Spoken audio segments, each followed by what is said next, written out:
te dis, mais attends, ils sont partis de rien du tout. Ils ont des espèces... J'appelle pas ça un empire, j'appelle ça une fucking good exécution, quoi. Tu voudrais, toi, arriver à ce stade-là de belle exécution, d'un truc méga solide, hyper créatif, hyper moderne, qui crache un fric de dingue, ça se vendait tout seul. T'es là, mais... Wow. Et c'est vrai que tu te dis, bon, la recette américaine, on a encore du boulot. Si tu pilotes que de manière ultra financière, tu vas droit dans le mur parce que occulter le fait que on a une planète qui a des ressources finies, qui va gagner dans le game là, qui va gagner en fait. Ceux qui font les choses bien et qui ont compris comment mieux sourcer, qui ont compris comment mieux gérer l'humain. Regardez l'extra-financier. Si tu comprends pas ça aujourd'hui, t'es pas sur ton mandat d'entrepreneur, tout simplement. Est-ce que ça fait partie de ton profil? Ça t'est un peu bon soldat et tout? Complètement. C'est l'adjudant-chef qu'on rêverait tous d'avoir, quoi. Ouais, s'il faut aller au front, pas de problème, quoi, ouais, tu vois. Je pense réussir à passer entre les balles. Je sais pas comment te dire ça, mais je pense que j'ai une espèce de truc au-dessus qui me dit, vas-y, ça va passer. Ouais. Donc, tu vois. Et je fais pas d'intro et tout, donc on va commencer direct. Je vais répondre à ta question, du coup, si tu veux. Qui est, du coup, quel âge tu as? Ouais. Ouais, ok. J'ai 36 ans. Toi, t'as la petite quarantaine, toi, si je dis pas de bêtises. J'ai 45. Ok, bon, on est quasiment... La moyenne quarantaine. Quasiment de la même génération. Alors, c'est con, parce que c'est vrai que là, ça fait genre, je sais pas moi, 20 minutes qu'on parle. On a parlé productivité, on a parlé vacances, on a parlé tout ça. Je me suis dit, franchement, c'était tellement intéressant qu'en vrai, il faut qu'on en reparle. Parce que je trouve que c'est intéressant d'avoir un peu le feedback. Alors, de mon côté, plutôt petite boîte, et de ton côté, CEO d'une boîte où il y a maintenant, vous êtes quoi, 150 Ouais, on est un peu plus de 150, ouais. Ouais, dans plusieurs pays en plus. Oui, exactement. Donc, ouais, c'est sport. Parce que tu me disais qu'à 40 ans passés, c'était la première fois que tu avais pris l'été, 3 semaines de vacances, qu'on était dire, là, on est de grosso modo bientôt début décembre, donc on est bientôt à la fin du sprint de alors moi j'appelle ça de cette troisième partie, parce que moi je parle qui pas en Qui est une fausse trimestre. fin. Hein. Ouais, qui est une fausse fin, on est d'accord.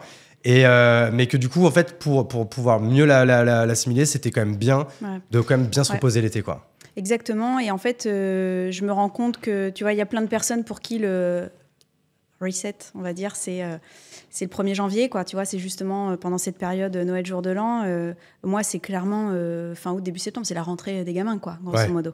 Ça, c'est le moment où moi, je fais le point sur tu vois, ça pourrait correspondre plutôt à ou une année fiscale, ou une année budgétaire, ou quoi. Non, moi, c'est vrai que c'est fin août, en fait, où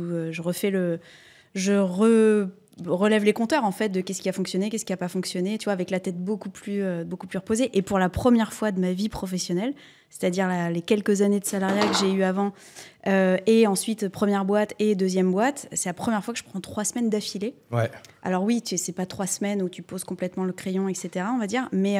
c'est impossible, ça, presque. Il y en a qui arrivent, hein. Ouais, non, mais attends, j'étais pas mal, j'étais assez fière de moi, justement, sur le sujet. En semaine 2 et 3, j'étais vraiment bien. Et ça fait un bien de dingue. Et c'était la première fois, je te dis, que je faisais ça. Et quand je suis rentrée de ces 3 semaines, je me suis dit, non, mais attends, en fait, il faut que j'impose à tout mon staff, tous mes VP, de faire au moins ça, quoi, au minimum. Parce qu'on prend trop peu, en fait. Parce que du coup, avant, c'était quoi un peu ton standard? C'était quoi? C'était prendre 2 semaines quoi, ouais, au mois d'août c'est ça, c'est exactement ça. C'est voilà, les 2 semaines que tu as l'été et puis roule, quoi. Après, moi, j'ai des enfants, donc faut aussi, tu vois, adapter avec le roulement de la Toussaint, Noël, etc.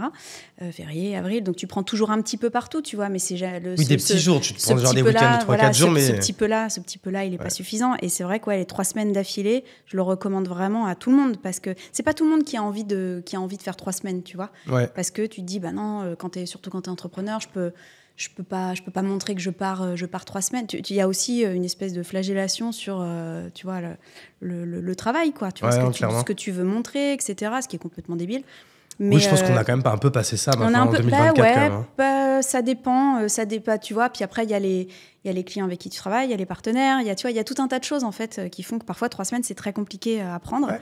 Et c'est vrai que le mois d'août, là, je me suis imposé de le faire et mon Dieu, quelle bonne idée, quoi. Il y aura pas de retour en arrière, très clairement. Ce sera toujours 3 semaines dorénavant. On est un peu d'accord. Ouais. Non, il y a vrai. Ouais. Après, les vacances, en fait, quand tu es entrepreneur, je trouve qu'en fait, ça veut pas dire, tu vois, tu parlais des partenaires, des clients ou quoi, ou même, encore une fois, des salariés. Être en vacances, pour moi, ça veut pas dire ne pas être disponible. Tu sais, moi, je suis pas du genre à dire, ouais, vous m'appelez pas, machin ou quoi. En vrai, ils savent, en fait, c'est comme d'habitude, parce que même d'habitude, je leur dis, vous m'appelez pas. Vous m'appelez que si c'est ultra urgent. En fait, c'est rare quand même que alors, peut-être toi, il y a peut-être d'autres problématiques quand tu as une grosse boîte qui a levé, qui a 150 personnes, qui est dans X pays ou quoi. Mais je sais que moi, à mon niveau, du coup, je pense qu'il y a plus la majorité des entrepreneurs, en vrai, il y a pas grand-chose en fait qui est urgent à la minute qui demande un coup de téléphone, quoi. Ouais, mais après, moi, j'ai mis en place un système, c'est-à-dire justement sur ces 3 semaines-là, c'est WhatsApp d'abord, tu vois, histoire que j'ai pas à avoir toutes les notifications Slack, toutes les notifications d'email. Voilà, c'est et puis après, ils savent très bien, ils sont pas bêtes. Je veux dire, ils savent très bien, voilà, quand il y a un gros contrat à signer, je vais pas faire mon truc de je t'avais dit de pas m'appeler. Évidemment que non. Bien sûr. Donc, non, mais c'est surtout pour. Après, voilà, on peut pas complètement se défaire surtout quand tu es dans une boîte qui a 4 ans, qui est en croissance. Enfin, tu peux pas mettre complètement une croix là-dessus. Et tant mieux, c'est plutôt chouette, tu vois. Ouais, donc, clairement. mais c'est vrai que le côté 3 semaines, waouh, c'était la révolution, quoi, dans ma tête. Mais du coup, alors, bizarre, c'est vrai que c'est marrant de parler de ça en Ouais. début de podcast, mais écoute, on va rester là-dessus pour clôturer ce sujet. Parce que toi, du coup, c'est quoi un peu tes standards de vacances sur l'année? C'était quoi? Donc là, avant, c'était 2 semaines, non, c'est 3 semaines l'été.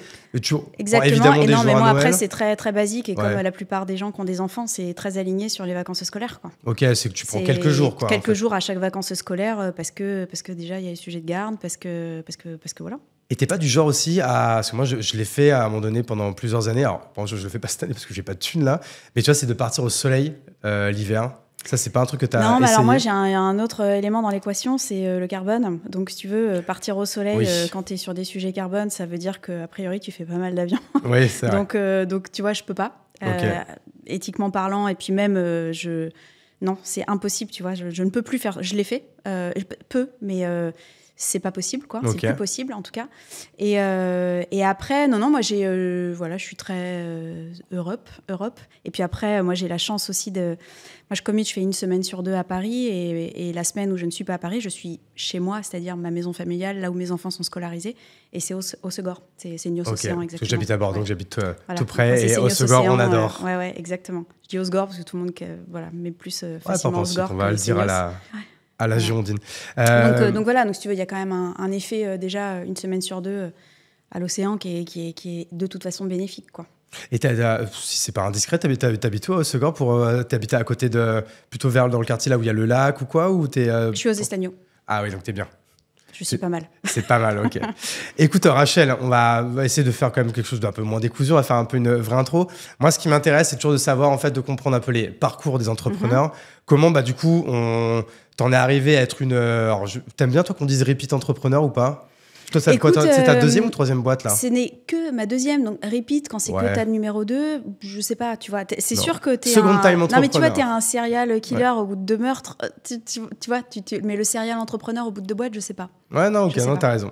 Donc bon, t'en es pas à ta première boîte, voilà, on va utiliser pas ma première boîte. les bonnes expressions. Ouais. T'as connu, en fait, ce qui va être très cool dans ce parcours-là, du côté entrepreneurial, c'est que t'as connu quand même des choses assez ouf. T'as connu un exit avec, alors toi c'est avec Zendesk. Ouais. T'as été même bossé pour eux après pendant quelques années. C'était génial. En plus, si je dis pas de bêtises, c'était même pas une question d'earn-out ou quoi. T'as vraiment été bossé pour le plaisir avec eux. Non, parce que je n'avais pas d'earn-out. En fait, c'était. Et oui, ce qui est fou, mais en fait, ce qui est la meilleure stratégie, parce que c'est des gens quand on te change ta vie, et ben tu es un minimum loyal et tu sais ce qui est en train de se passer et tu as envie de te défoncer pour ces gens-là. Et karma is not a bitch, donc en général, défoncer pour ces gens-là. Donc voilà. Donc ça va être méga intéressant de parler de cette partie. Du coup, après, tu as monté ta 2e boîte, qui est la boîte actuelle, qui est Sweep, du coup, qui est un peu sur le...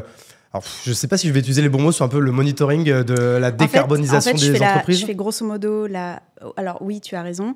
Et c'est une plateforme SaaS qui permet en fait de piloter, si tu veux, tes données ESG et carbone à un seul et même endroit. Okay. Et qui permet, grâce à cela, et vu la granularité qu'on permet d'aller chercher, ça te permet à la fois de te décarboner, de mettre en place, tu vois, tes stratégies de décarbonation, de suivre en fait toutes ces datas-là, les améliorer, et puis surtout d'être réglementairement parlant en fait compliant, quoi. C'est-à-dire de permettre de faire tous tes états extra-financiers qui sont demandés aujourd'hui, mais parce qu'on a cette granularité. Donc ouais, on travaille avec des gens comme L'Oréal, avec Orange, avec Bouygues, avec Burberry, on a pas mal de foot 600. Là, tu vois, encore il y a 2 semaines, j'ai signé le numéro 1 du packaging aux États-Unis. Tu vois, donc même des boîtes américaines. Et nous, on est très éditeurs de logiciels, c'est-à-dire que moi, je veux réussir à vendre depuis la France un produit logiciel. Tu vois, je fais pas une boîte de conseil qui fait. C'est du SaaS, quoi. C'est un vrai SaaS, tu vois. Mais le SaaS up market est à la fois pas simple, mais il est magique parce qu'il a un impact de dingue. Donc du coup, si je dis pas de bêtises, parce qu'on disait que c'était ta deuxième boîte, je crois t'avoir déjà entendu dire que ce serait la dernière. Quand t'es dedans, mais la première, je disais aussi que ce serait la dernière. Donc, bon, écoute, pour l'instant, c'est la deuxième et dernière. Non, mais puis oui, ce sera certainement la dernière, parce que déjà, on compte la développer pendant très longtemps. On sait qu'on a un très bel avenir devant nous. On a envie d'eux. Le sujet, il est global. Donc, si tu veux, la planète Terre et le terrain de jeu, là, en ce moment. Donc, et très grosse boîte pour la partie client. Donc, c'est très gros. Puis sur le sujet, en fait, je voulais rebondir là-dessus tout à l'heure quand tu parlais de la première boîte, mais je fais en fait ce que j'ai fait dans ma première boîte, c'est-à-dire je fais de la business intelligence, analytique, tu vois, collecte analytique et tu vois, équivalent dashboard BI, quoi, pour ceux qui comprennent la BI. Tu peux juste redire ce que c'est le BI ? BI, en fait, en français, on appelle ça de l'informatique décisionnelle, et ça permet en fait d'aller comprendre toutes les données qu'il y a dans tes différents systèmes d'information pour prendre les meilleures décisions, les plus synthétiques possibles, et qui te permettent d'avancer dans ton business, de dire voilà, option A, option B, écoute, voilà, j'ai récupéré les éléments qui me font prendre une décision de la meilleure manière possible. Et en fait, tout ce qu'on a pu faire sur la première boîte, en fait, on fait exactement la même chose avec les mêmes équipes que l'on a appliqué à l'extra-financier. Parce qu'il est temps aujourd'hui de se dire, je fais quoi sur mon carbone, là, option A, option B, dans ma chaîne de valeur, je vaux quoi, et puis pourquoi je bosse avec tel supplier, tel autre. Puis sur le reste de l'ESG, en fait, je suis bien, moi, sur mes people, là, je fais quoi au niveau... je prends du basique, mais tu vois, parité, etc. Sur les sujets de gouvernance, je ne vais pas te faire tous les indicateurs. Non, mais de toute façon, je pense qu'on rentrera dans le détail, parce que même pour moi, c'était peut-être un peu flou à un moment donné ce que tu faisais. L'extra-financier, il fait partie du monde de l'entreprise. C'est-à-dire que si tu pilotes que de manière ultra-financière, de toute façon, tu vas droit dans le mur, parce que occulter le fait que on a une planète qui a des ressources finies, qui va gagner dans le game là, qui va gagner en fait. Est-ce que c'est celui qui a commencé à prévoir le jeu, de se dire attends, il faut que je me source un tout petit peu différemment parce que je vais me prendre un retour dans pas longtemps.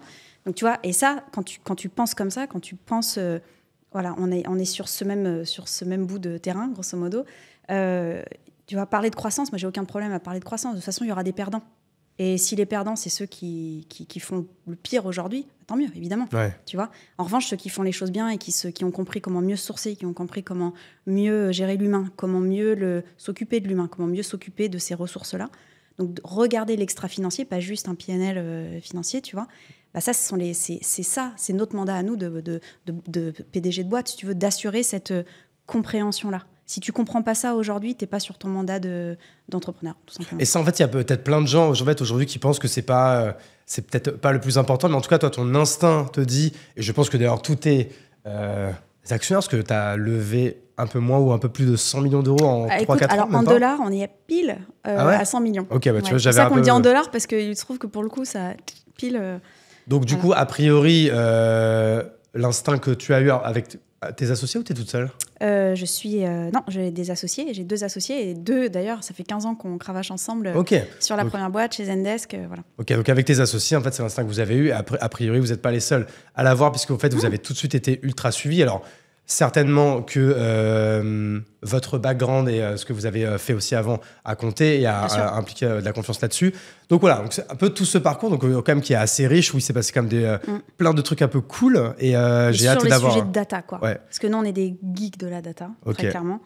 Alors tout n'est pas magique, tout se fait pas comme tu vois du jour au lendemain, mais on l'a su aussi. Je veux dire, sur la première boîte, ça se faisait pas du jour au lendemain non plus, mais quand ça se fait, tu vois, quand tu commences à avoir une belle mécanique qui permet l'analyse à grande échelle qui va du coup piocher sur toute ta chaîne de valeur, etc., qui te permet de prendre de bonnes décisions sur tes sujets de carbone, etc. Mais c'est beau, quoi, tu vois.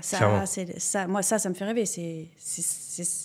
On sent que c'est ce qui t'anime. En fait, là, de toute façon, dans tous les cas, toi, t'es à l'abri financièrement, on le verra après. Donc, en fait, aujourd'hui, on sent que ce qui t'anime, c'est plus la mission que, comme tu dis, que la croissance. En fait, ce qui m'anime, c'est, bien sûr, la mission, évidemment. Tu vois, je me dis que si je dois remettre de l'énergie dans un type de job ou dans une boîte, je vais pas recréer une boîte juste pour faire du profit. Tu vois, je vais pas faire Shein, quoi. Tu vois, je vais pas faire, tu vois.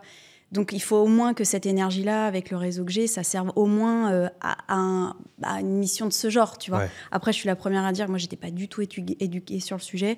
Moi, j'allais à San Francisco pour 2 jours, ça me plut, hein, tu vois, ça me posait absolument aucun problème, mais parce que je ne savais pas, Tu vois, je ne m'y intéressais pas d'abord, je ne savais pas. Et quand tu commences en revanche à regarder un peu les données, tu dis waouh, ok, non, ça c'est juste plus possible.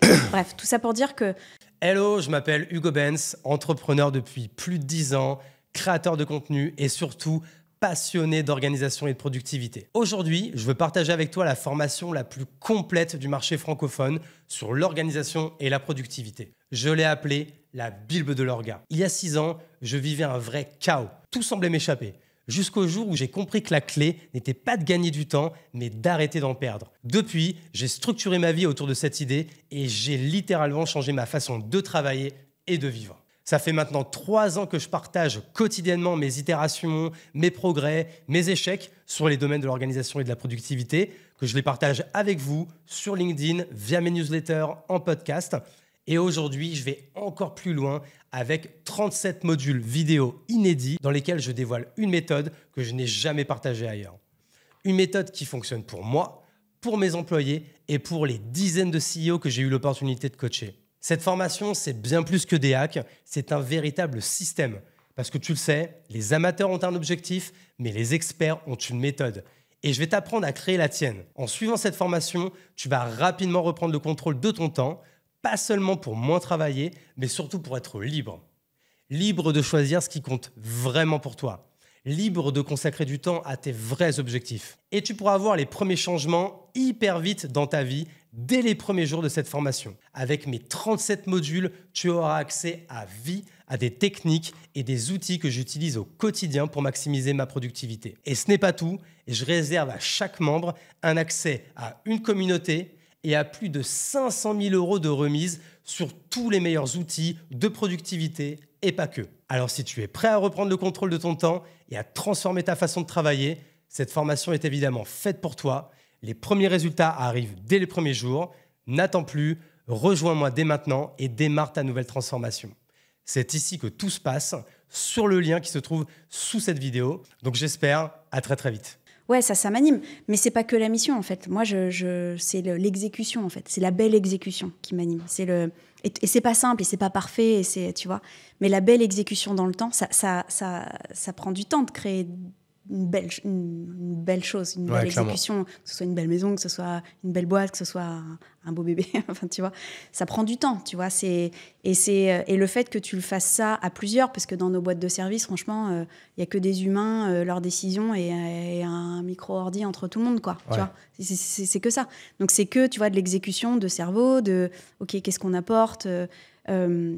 Et ça, finalement, il se trouve que ça génère de la valeur. C'est super, en fait. Et puis, ça enrichit nos partenaires. C'est super. Puis, ça vous enrichit vous aussi. Et puis, moi, ce qui m'a le plus ému, on va dire, quand j'ai revendu ma première boîte, c'était pas tant sur ma tête, tu vois, de me dire, go, enfin, tu vois, je me suis mise dans une safe place. Ce qui m'a ému, c'est la richesse que tu partages, en fait, tu vois. Parce que tu as la fameuse création de valeur, tu vois, qu'on entend dans tous les bouquins et les machins, les trucs. Tu crées de la valeur. Oui, là, en l'occurrence, on a vraiment créé de la valeur, quoi. Et c'était vraiment dans la pocket des gens. À un moment T, il y en a qui ont fait x20. Il y a des salariés, il y a nos salariés qui ont fait x en fonction de quand ils sont rentrés. Nos investisseurs, ils étaient bien contents. Il y en a qui ont mis, tu vois, qui ont fait des x5, x7 alors qu'ils étaient rentrés il n'y a même pas 18 mois. Tu vois, c'était cool, quoi. Ouais, c'est chouette. Et puis, c'est une belle exécution de produit. C'est une belle exécution aussi tu vois, comment dire, tu vois, il faut parler à tes clients aussi, tu vois, parce que est-ce que tu crées de la valeur pour eux si tu te fais racheter? Ouais, en fait, parce que du coup, tu passes, tu vois, il y a tout ça, en fait, à cette création de valeur-là qui vient d'une exécution qui a été painful, hein, tu vois, parce que c'est pas rose tout le temps, mais ça se crée sur le temps long, tu vois, donc il faut accepter que les belles choses se créent sur le temps long et pas se prendre trop les pieds dans le tapis au fur et à mesure. Et puis voilà, quoi. Et puis durer, parce que cette valeur-là, franchement, j'aimerais te dire que la valeur, elle se crée en 2 jours. Et c'est cool, hein, tu vois. Il y a des histoires comme ça, et c'est super. Mais c'est epsilon, regarde toutes les boîtes qui se créent sur la planète Terre, quoi. Alors, on est bien d'accord. Toi, ça fait quoi? Ça fait une vingtaine d'années que tu entreprends? Ta première boîte, c'était... ou tu as commencé dans le civil un petit peu avant, non? J'ai commencé... moi, j'ai un parcours plutôt finance d'entreprise, tu vois. Tout ce qui va être... Attends, je crois avoir vu que tu avais fait Kedge. Ouais, Marseille. Toi, c'était Marseille, ok. Parce que moi, j'ai fait BEM à Bordeaux. Toi, donc, tu as fait Euromède. Ouais, j'ai fait Euromède exactement. Et puis voilà, plutôt cursus finance. Je suis partie, tu vois, j'ai fait partie, je crois, j'étais la première ou la deuxième année. Pourquoi? Je crois que c'était la première année des VIE femmes. Ok. Les VIE qui s'ouvraient, en fait, pour les Avant, il filles. n'y avait pas de VIE pour les filles? Il y avait pas. En fait, le VIE était réservé qu'aux garçons qui faisaient leur. C'était les VSN à l'époque. Bon, donc les VIE, pour que les gens... parce que je sais pas si on utilise encore le mot VIE. C'est des stages à l'étranger, en fait. Je crois. En fait c'est surtout une extension de ce qu'on appelait les VSN. Tu sais, à l'époque, tu pouvais, quand il y avait encore le service militaire, les mecs pouvaient ne pas faire ce service militaire en étant VSN, c'est-à-dire en partant à l'étranger pour le compte d'une entreprise, bosser dans une boîte. Okay. Et en fait, quand le service militaire a été tu vois, arrêté, eh ben, le problème, c'est que les boîtes ont dit non, mais attendez, nous, c'est génial d'envoyer de la petite chair à canon sympa, tu vois, à pas cher, à l'international pour voilà, tâter le terrain. Et en fait, ils se sont dit non, on veut garder le système. Et puis du coup, ils ont dit quitte à garder le système, autant l'ouvrir aux femmes, quoi, parce que c'est complètement débile de pas le faire aussi. Et donc, moi, voilà, j'ai pu partir en Russie. Et donc toi, tu étais partie en Russie, ok. Donc quel type de boîte? Une boîte qui faisait de la logistique, FM Okay. Logistique, voilà, et puis qui était déjà très implantée en Russie. Et puis moi, je faisais du contrôle de gestion sur les plateformes. Et puis surtout, j'étais basée à Moscou, mais je faisais de Kiev jusqu'à Vladivostok, quoi. Ok, putain, l'aventure un peu quand même. C'était l'aventure. Ouais. Parce que là, du coup, là, c'est quoi? C'est fin des années 2000? C'est fin des années... Ou début 2010? Ouais, c'était vers 2004, quoi, tu vois, voilà. Ouais, c'est ça. Voilà. Donc, milieu des années 2000, ok. Oui, c'est ça, parce qu'on a 6 ans de milieu des différence, années 2000, et puis voilà. Et puis après, je suis rentrée forcément, je voulais pas rester en Russie pour me proposer des choses très chouettes, mais je pense que j'étais un peu trop jeune pour vivre à 2 heures de Moscou, parce que tu vois, tu as Moscou et le reste de la Russie, tu as 2 Russies en fait. Ah, tu m'étonnes. Et j'étais là, attends, je suis un peu trop jeune pour déjà avoir cette vie où je ne sors plus du tout. C'est pas possible. Donc non. Et donc je suis rentrée et puis là j'ai travaillé dans la grande distribution. Moi j'ai plutôt un cursus, on va dire, chez Carrefour, et j'adorais. C'était dur, mais j'adorais. T'as un cursus soldat un peu. Écoute, parfois je me dis est-ce que ça fait partie de ton profil? Ça t'es un peu bon soldat et tout complètement. Ouais. Complètement. Et je suis dédiée. Je suis quelqu'un qui peut être complètement dédié, quoi. T'es l'adjudant-chef qu'on rêverait tous d'avoir, quoi. Je sais pas, mais en tout cas, je suis dédiée. Je suis, s'il faut aller au front, pas de problème, quoi. Tu vois. Parce que je pense aussi, je pense réussir à passer entre les balles. Je sais pas comment te dire ça, mais je pense que j'ai une espèce de truc au-dessus qui me dit, vas-y, ça va passer. Ouais. Donc, tu vois, à la fois un peu, pas complètement téméraire, tu vois, mais il en faut un peu, tu vois, pour avancer.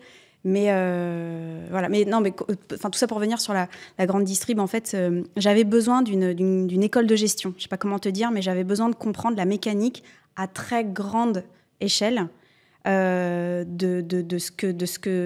modèles en fait qu'ils avaient réussi à maturer, tu vois. Okay. C'est quand même dingue, tu vois, ces entreprises-là, tu vois, surtout en plus celles qui sont familiales. Tu te dis, mais attends, ils sont partis de rien du tout. Ils ont des espèces, j'appelle pas ça un empire, j'appelle ça une fucking good exécution, quoi. Ouais, tu vois, tu m'étonnes. Que tu sois anti-grande distrib, je parle pas du sujet produit, je parle pas du sujet agriculteur, je parle pas de carbone. Je parle du sujet purement entrepreneurial. Passer d'une petite Attends, boîte réussir à embarquer des dizaines, voire des centaines de milliers de personnes. Ouais. Non, mais et dans le temps. Et puis faire durer ça à l'international, en prenant tous les coups de ce que la planète entière te ramène, parce que géopolitique, machin. Enfin, bravo, quoi, tu vois. Là, tu parles de pérennité, là, tu parles de mission d'entrepreneur. Ben, bravo, quoi. Clairement. Tu vois, ça me fascinait, quoi. C'est vraiment, ça me fascinait. Et je voulais voir, voilà, en rentrant là-dedans, si tu veux, ce que ça donnait de l'intérieur. Tu vois, qu'est-ce qui est regardé, qu'est-ce que ça dit sur le terrain. Et ouais, ça, c'était, tu vois, décortiquer le... Donc là, à ce moment-là, c'est comme si tu travailles dans un garage et t'aimes bien soulever le capot des très belles voitures. Ouais. Mais est-ce que à ce moment-là, tu sais que tu as déjà que tu veux ouvrir ta propre concession? Non, bah si tu veux, je sais que je suis frustrée par certaines choses très clairement. Je sais que je sais que j'utilise aussi des outils que seules de grandes boîtes peuvent se payer. Donc je me dis aussi, c'est dingue en fait, des plus petites boîtes, elles ont besoin de ça, mais elles peuvent pas. Et puis en fait, voilà, après une autre expérience professionnelle qui m'amène à me dire, ok, je suis hyper frustrée par ce que j'utilise, c'est pas possible que je peux pas être la seule, quoi. Et c'est là où je me dis, en fait, j'ai rien à perdre. À ce moment-là, tu vois, j'ai un salaire qui est pas mirobolant du tout, tu vois. Enfin, c'était le salaire de sortie d'école, grosso modo, donc pas non plus ouf. J'ai pas d'enfants, j'ai pas de patrimoine, j'ai pas de... Allez, ouais, j'ai un loyer parisien à payer, quoi. Ça, donc là, à ce moment-là, t'es à Paname, du coup, quand même. Pardon ? Ouais, je suis à Paname. Paris, ouais, je suis rentrée à Paname pour tout ça. Et puis, en fait, je me dis, on est frustrés. Donc, du coup, avec mon cofondateur de l'époque, en fait, on se dit, lui, il amène la partie technique, moi, j'amène la partie BI utilisatrice, tu vois, contrôle de gestion, etc. Je dis, tu vois, on voit qu'il y a toutes ces nouvelles interfaces qu'on utilise à titre perso. Tu vois que le sujet de BI, c'est des grosses machines, c'est des grosses machines on-premise, tu vois, installées dans les boîtes. Tu te dis, mais on n'arrivera jamais à faire tourner ça de manière moderne. Moderne étant en mode ERP en mode et tout, cloud, c'est ça, tu vois. Ouais, voilà. Tu vois, te dire comment est-ce que tu peux rendre le truc pas cher. Tu rends le truc pas cher quand tu commences à enlever les coûts de serveur, quand tu commences à enlever tout ça. D'où le succès du SaaS, et c'est un moment où nous, on voit Salesforce qui a un business model de malade sur un sujet B2B, tu vois. On voit que des Amazon commencent à dire, vous savez quoi, on commence à gagner plus d'argent avec AWS qu'avec la vente de bouquins. C'est ouf. Et du coup, tu te dis, attends, il y a de la ressource qui est mise à notre disposition pour tous ces sujets, tu vois, data costauds. Essayons de voir ce que ça donne, en fait, de bosser avec ces technologies-là. Et puis en fait, voilà, finalement, on a créé on faisait vraiment partie des pionniers qui créaient de la cloud business intelligence, donc cloud analytics aujourd'hui. Donc là, c'est BIM, du coup. Ça, c'est BIM, ça c'est Comment la première boîte. Comment t'écris ça déjà ? BIME Analytics. Ok, oui, je ne sais pas pourquoi j'ai demandé. BIME, et c'est vrai que... Donc ça, c'est la première boîte. Ça, c'est la première boîte, voilà. Et puis on avait été obligé de repartir dans le sud de la France parce que à Montpellier, c'est ça ? Ouais, parce que mon cofondateur, c'est aussi bête que t'as plus d'argent pour payer un loyer à Paris, quoi. Ouais. Et autant te dire qu'à l'époque, il n'y avait pas tu vois, les startup studios, il n'y avait pas les fonds, il n'y avait pas les sites qu'on a aujourd'hui, il n'y avait pas la French Tech, il n'y avait pas BPI non plus. Il n'y avait pas les vidéos YouTube. J'ai créé, non, voilà, tu vois, j'ai créé pendant la crise des subprimes, quoi, tu vois. Donc là, on est quoi, fin des années 2000. Là, on est fin des années 2000, on est en 2008-2009, tu vois. Ouais. Et tu te dis, et tu ne comprends pas que tu es en train de créer une start-up, une boîte tech, parce qu'aucune littérature sur le sujet ou très peu. Clairement. Ceux que je regarde, en fait, à l'époque, sont les 37 Signal, tu vois, les 37, enfin, voilà, sur les 7 Signals. Et quelques autres boîtes comme ça, tu vois, aux États-Unis. Mais il y a que qui font cette... Alors oui, il y a les Facebook, il y a les machins, mais... Tu vois, en France, Europe, il n'y a pas... On n'a pas de gros rôle modèle à la période que tu indiques. Tu vois, par exemple, dans la French Tech, les premières stars et tout, à notre niveau, tu vois. Tu sais, c'était, par exemple, Céline Lazorte avec Litchi. Par exemple, moi, Céline, ça a été mon premier rôle modèle. Oui, tu me dis, c'est qui ta star ? C'est Céline Lazorte. Ouais. Tu vois, tu vois, moi, à l'époque, en France, on n'avait pas du tout ça. En 2009, en fait, il y avait Criteo et Blablacar, peut-être. Il y avait Criteo et en plus... Et encore, ils étaient aux US, donc on les voyait plus. Et à la rigueur, si j'étais restée dans l'écosystème tech parisien, au pire, tu vois, je t'aurais cité ces deux noms-là. Mais... Et encore, Criteo était aux US. Quand t'es en région, quand tu vois, t'es loin en plus du bruit tech. Donc en fait, on crée une start-up tech sans le savoir, tu vois. Et parfois, je me dis, finalement, ça nous a aidés parce qu'on a vraiment... tu vois, il a fallu aller chercher le chiffre d'affaires, il a fallu être lean, tiens, tu vois, tu en veux du lean, voilà. Tu sais que je sais même toujours pas ce que ça veut dire, le lean. Le lean, le méga, comment dire, En fait, je crois savoir ce que c'est, mais j'arrive pas à expliquer. Si, je dirais le très, très, très peu de moyens, le ultra frugal, tu vois, le ultra tu te payes pas, tu vois, le tout ça, quoi. Et le fait de faire quand même avec les lois françaises qui font que, pour le coup, quand tu salaries des gens, t'as pas le choix que de les payer en temps et en heure. Et puis et que toujours ça te coûte le double. Mon Dieu, tu vois. Et tout ça, on a découvert tout ça. Et c'était très formateur parce que, tu vois, là, aujourd'hui, pour le coup, je suis dans une société où on a réussi à très bien se financer très tôt, et tant mieux, surtout pour la mission sur laquelle on est, parce que c'est un jeu de temps long, en fait, tu vois, le sujet de la durabilité des boîtes, le fait que tout le monde percute, tout le monde a des maturités différentes, bref. Donc, et je sais que cet argent-là, si tu veux, je sais que à quel point c'est du vrai argent de vrais gens. Tu vois, je suis pas du tout. Je pense que je suis peut-être un peu trop âgée pour jouer le jeu de la start-up qui cash burn, mais comme une tarée, et qui se dit bon, puis on me foutra la clé sous la porte, c'est pas très très grave. Bah non, c'est du vrai argent de vrais gens, quoi. Et puis j'ai dit que c'était la dernière, donc autant finir sur une victoire. Non, mais tout ça pour dire que c'est vrai que tu vois, pourtant je suis passée par les cases. On se fait racheter, on était vraiment, ça allait bien, hein, tu vois. Enfin, en tout cas, on allait mieux. On commençait à se payer, on va dire. Moi, j'ai toujours la dernière payée, évidemment, tu vois. Ça a mis du temps. Mais quand on est arrivé dans l'univers de Zendesk à l'américaine, mais t'es là, mais Disneyland, quoi. Tu vois, c'était... Moi, je découvrais tout ça. Et tout ça pour dire que le rapport à l'argent et au funding dans une entreprise, j'ai l'impression d'être passée par plein de scénarios possibles, tu vois. T'as rien du tout, t'es chez Zendesk, post-IPO, voilà comment ça se passe aussi quand t'as du funding pour nail, en fait, tu vois, pour tweaker un petit peu ce qui peut être... Enfin, une machine formidable.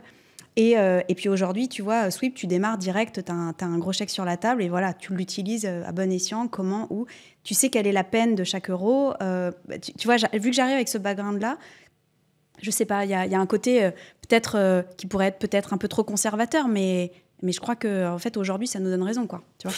Non, on est complètement d'accord. Donc, tu montes BIM, du coup, avec... Donc, au début, tu as un seul associé ou vous êtes tout de suite 3 ? On a été 2 associés sur la première boîte. On n'a été que 2 associés. Ok, donc avec ton associé que tu as rencontré du coup dans ta vie CDI, quoi, grosso modo. Oui. Et qui était mon petit copain de l'époque et qui est devenu mon mari, voilà. Ah ok, je sais, j'avais pas. Ouais. On a divorcé entre temps, mais voilà, ça c'est. Mais on l'embrasse quand même du coup. Ok, donc vous montez ça ensemble. Donc BIM, c'est une boîte B2B. Type de client, c'est quelle cible, grosso modo ? BIM, c'était du B2B, c'était du très transactionnel, pour le coup, tu vois, petit ticket, SMIs. SMIs, tu vois, donc très véloce. PME, pardon. Est-ce que tu me reprends pour les anglicismes ? Non, mais en vrai, souvent, maintenant, en fait, je m'en fiche. C'est juste, je sais pas pourquoi, des fois, je pense à ma mère qui écoute de temps en temps. Ouais, mais puis c'est terrible parce que on parle tous comme Monsieur Van Damme. C'est pas un podcast grand public, c'est un podcast ciblé. Non, mais désolé, parce que c'est vrai que c'est des tocs presque. Qu'est-ce que je veux dire ? De la PME. Pour le coup, tout de suite, non française.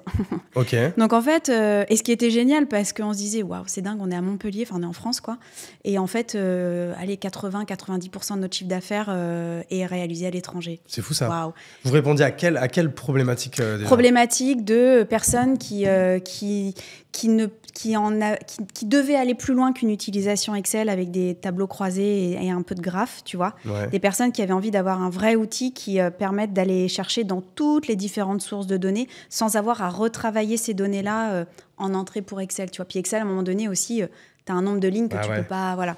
Donc en fait, vous aviez des API qui allaient chercher un peu les datas dans ton CRM, non seulement des datas, mais aussi, si tu veux, dans ton interface, une capacité à faire du calcul de tout ce que tu veux, en fait, de toutes tes différentes données, à la granularité précise, à la consolidation, etc. Appliquer des règles de calcul très custom, parce que pourquoi on continue tous d'utiliser Excel ? C'est parce que dans Excel, tu customises au max, tu vois. Ouais, c'est ça. Et donc, les outils de BI, c'est ça, c'est de permettre de customiser au max l'indicateur que tu veux suivre, tout en étant toujours connecté de manière automatisée, si tu veux, et presque en temps réel, aux différentes sources de données sous-jacentes que tu as besoin d'aller attaquer, sans avoir à retraiter pour ensuite mettre dans Excel. Enfin, je fais très, très basique, quoi.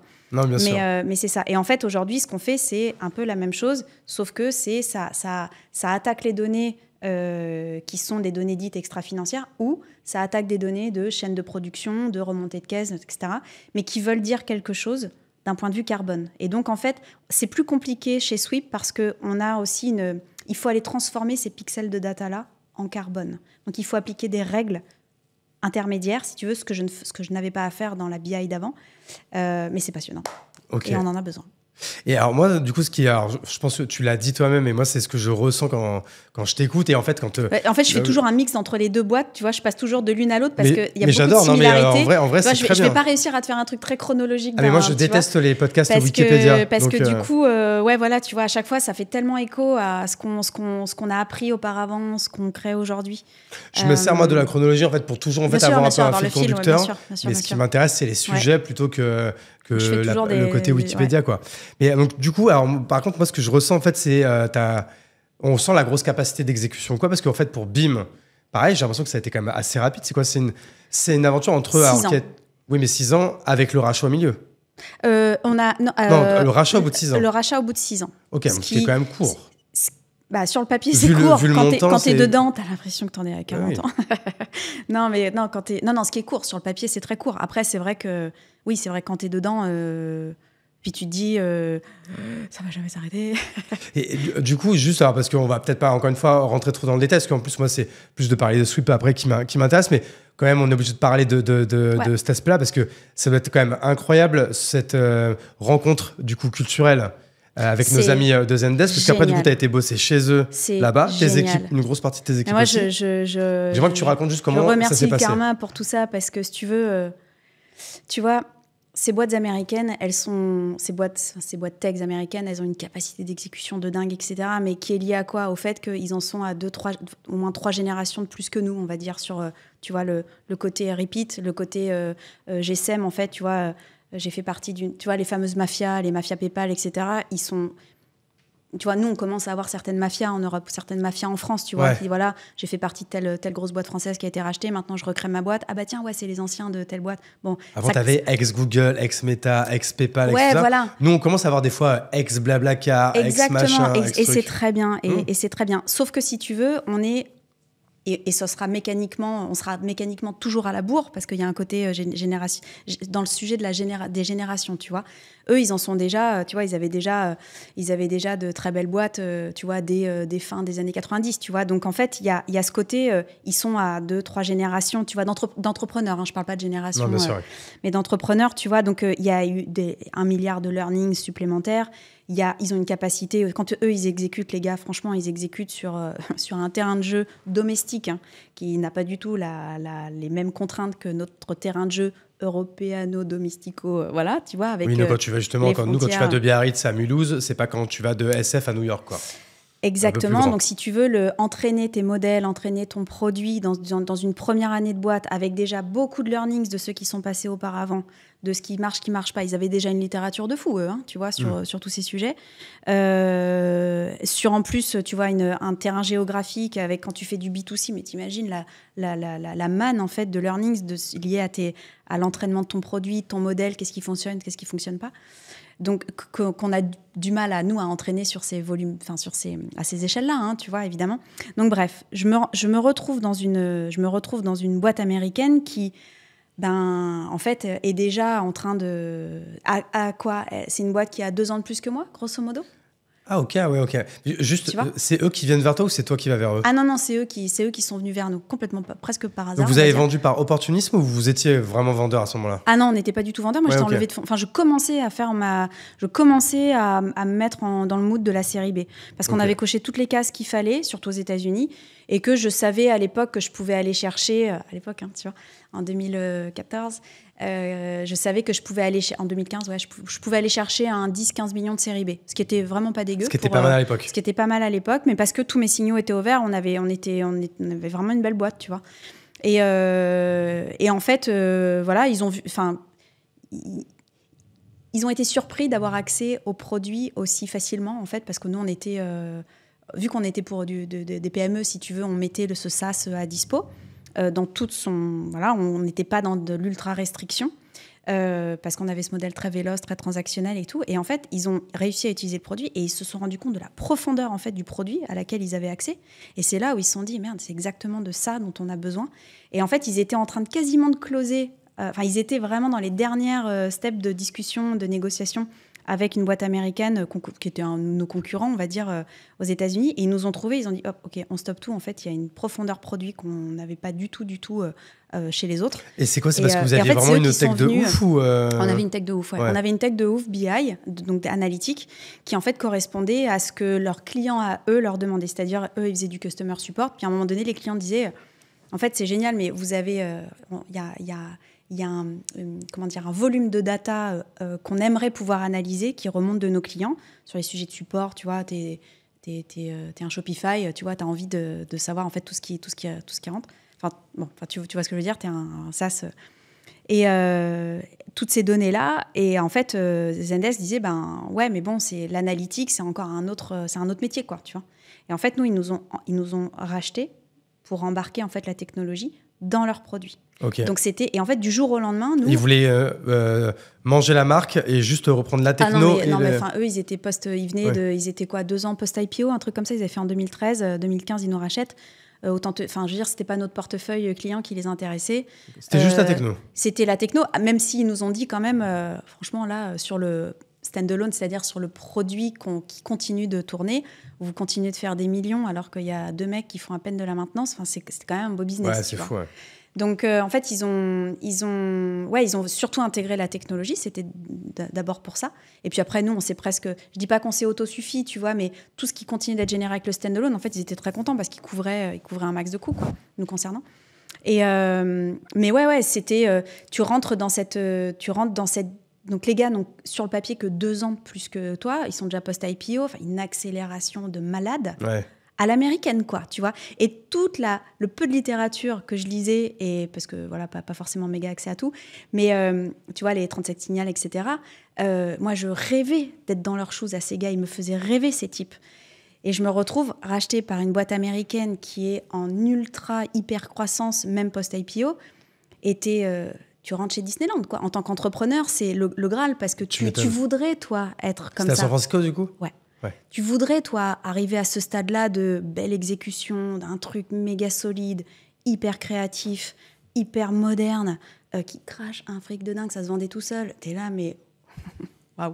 Tu vois tout ça, et c'est vrai que tu te dis, bon, la recette américaine, on a encore du boulot pour l'intégrer, mais elle est fantastique. Ouais. Elle est fantastique. Pour la petite histoire... Parce qu'elle a été entraînée par plusieurs générations de gars aussi, tu vois. Les gars, oui, principalement.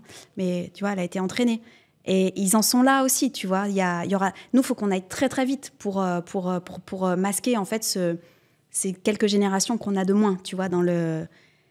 Et puis après, faire avec nos frontières européennes, nos langues, nos billing systems et machin, tu vois. Ouais. Mais, pour la petite histoire, en fait, c'était peut-être l'épisode 12 ou 13 de mon podcast, sachant que toi, tu vas être genre l'épisode 110. C'était du coup Thibaut Elzière, que tu connais très bien. Ouais. Et en fait, il était dans mon podcast le jour de l'inauguration de son lieu. Et tu donnais une conférence le soir même chez Exa. Et c'est là que je t'ai entendu parler pour la première fois. Et je me rappelle d'avoir entendu raconter du coup une anecdote sur la vente avec Zendesk. Parce que du coup, là, tu en as parlé comme ça rapidement, mais je suppose que ça se fait pas comme ça. Moi, ce que j'aimerais que tu nous redisses juste, c'est en fait, comment ils t'ont approché, comment toi, du coup, avec ton associé, tu dis putain, la vache, je suis à Zendesk. C'est très humain tout ça, parce que moi, tu vois, je te dis, nos boîtes, c'est que des hommes, leurs décisions, et un micro-ordinateur, tu vois, voilà, un ordi entre tout ce monde-là. Bon, eux, c'est pareil, hein, c'est des boîtes de services, enfin, grosso modo, tu vois, c'est des boîtes tech, tu vois, t'as pas de... Tu vois, t'as du code, quoi, ok. Du coup, c'est très humain, c'est des gens, quoi. Tu vois, on n'est pas en train de parler de systèmes de production, de lignes de prod, tu vois, qui vont se... Tu vois. Et donc, c'est très, très humain, tout ça. Et ouais, non, en fait, eux savaient à peu près ce qu'ils voulaient, même très, très sûrs de ce qu'ils voulaient. Quand ils nous ont vus, ils ont été là, wow, en fait, on arrête complètement les discussions d'à côté. Sauf que, ah bah attends, ils sont où? Oh merde, ils sont en France. Paris? Même pas. Montpellier, waouh. Tu vois. Et en fait, moi, ils avaient essayé de me contacter sur LinkedIn, mais je croulais sous les messages LinkedIn. Genre, je les avais pas vus. Shame on me, quoi, tu vois. Putain, t'imagines, t'aurais pu passer à côté de ça. Ouais, bon, après, s'ils s'étaient arrêtés à ça... Ouais, je pense qu'on en a fait. Mais bon, n'empêche que, tu vois, j'étais là, la honte. Et en fait, donc, ils réussissent par passer par la fenêtre, quoi, grosso modo, tu vois. Et je reçois un coup de fil et un gars du M&A, justement, de Zendesk, sur le fixe de la boîte, tu vois, qui, genre, ne sonne jamais, normalement. Et puis, mais vous voulez vraiment pas nous parler, hein? Et là, je comprends, en fait, que ça fait... Donc, je regarde dans mon LinkedIn, j'avais 1 milliard de messages.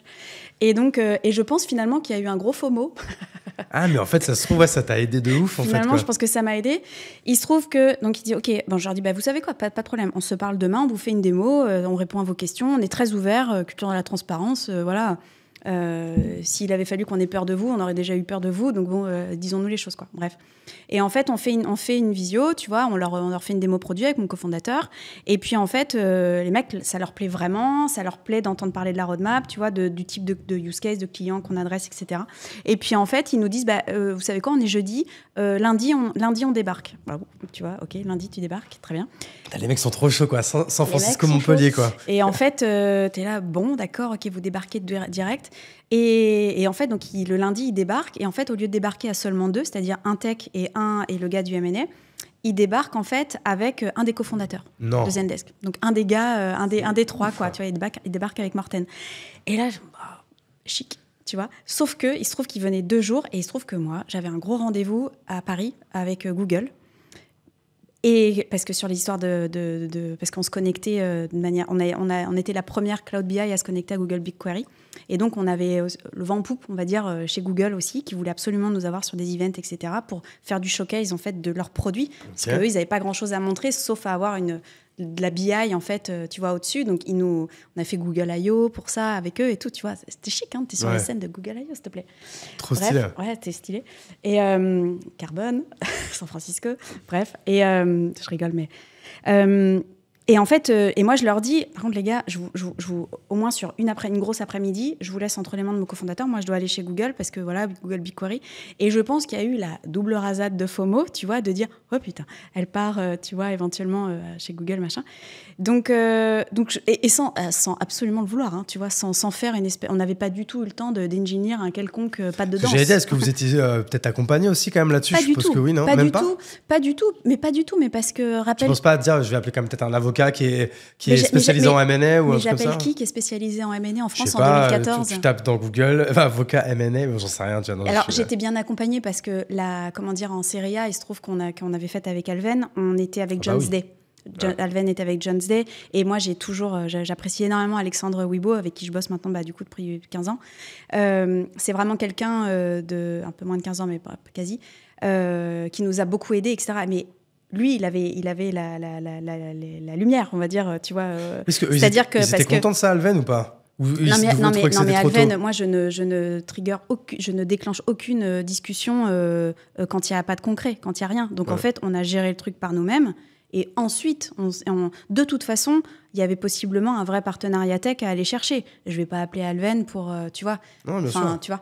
Donc, non, mais ce que je veux dire, c'est qu'on a géré par nous-mêmes avec juste du bon sens, quoi. Tu vois, du bon sens paysan de qui veut quoi, qui est satisfait. N'importe quel deal, n'importe quel partenariat, même si tu parles que d'un partenariat au début, il est bon quand tout le monde autour de la table est satisfait. Il n'y a pas plus d'over-engineer que ça, quoi, tu vois. J'avais pas besoin de rentrer dans des espèces de chiffres. Non, t'es content, je suis contente, deal, quoi. Comment se fait la négo, du coup? Parce que pareil, quand on vend surtout une tech... Ouais, alors ça, c'était le prix plus... parce que du coup, voilà, il y a eu... ils nous ont très, très vite fait... ils nous ont très, très vite dit, en fait, elle revient de Paris. Et en fait, dès le lendemain, on leur dit qu'on vous veut. Enfin, ils nous ont fait le truc de « on vous veut ». Ouais, ils ont pas fait... Il n'y a pas eu de suspense, quoi. Non. Et en fait, on vous veut, vous comprenez les signaux qu'on vous envoie, on vous veut plus. Voilà, tu vois, tu te dis jamais les choses vraiment, mais tout le monde a compris la même chose. Et puis, genre, je sais pas, 2 jours après, ils nous ont fait une proposition. Quand ils sont rentrés aux États-Unis, ils nous ont fait une proposition. Ça allait très vite, tu sais, entre le moment où on a eu le premier call de visio, là, en question, et le moment où on a fait la communication PR, tu vois, pour parler de l'acquisition, il y a eu exactement... écoute, c'était juin... il y a eu 3-4 mois, même pas, quoi. Ouais, c'est imagine, et entre-temps, il y a eu la due deal, et entre-temps, il y avait le mois d'août. D'accord ? Ouais, non, c'est génial. Okay, donc, tout est allé très vite. Après, j'étais contente, parce qu'on avait plutôt, désolée de parler comme ça, mais on avait les fesses très propres, tu vois, parce que tout était en ordre, tout était facilement... la due deal a été plutôt... C'est jamais simple, si tu veux, parce que c'est énormément de data points, en fait, à donner. Mais quand t'es propre, tu vois, ça va vite, quoi. Ça peut aller vite. Le montant, je crois t'avoir déjà entendu le dire. Ouais, non, c'était public, 45 millions, ouais. Et en plus, vous, à ce moment-là, je suppose qu'il vous reste quand même encore une grosse partie de la boîte, donc vous prenez un bon billet, ton associé, toi. Souvent, les meilleurs deals, c'est en série A. Hein. Ouais. Parce que en tant que fondateur, t'as pas encore lâché beaucoup. T'as lâché quoi, 20 points? Ça, j'en parlerai pas, tu vois, mais j'avais encore beaucoup, très clairement. Puis, et puis, oui, j'avais beaucoup.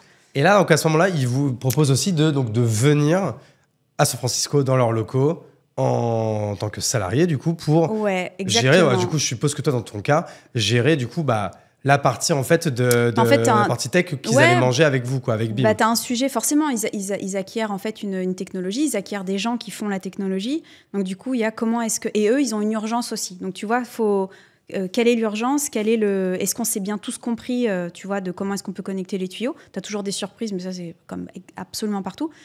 Déjà, il n'y avait pas de surprise au niveau culture fit. Il n'y avait pas de surprise au niveau de la technicité en fait, de chacun, de l'expertise de chacun. Il n'y avait pas de surprise là-dessus.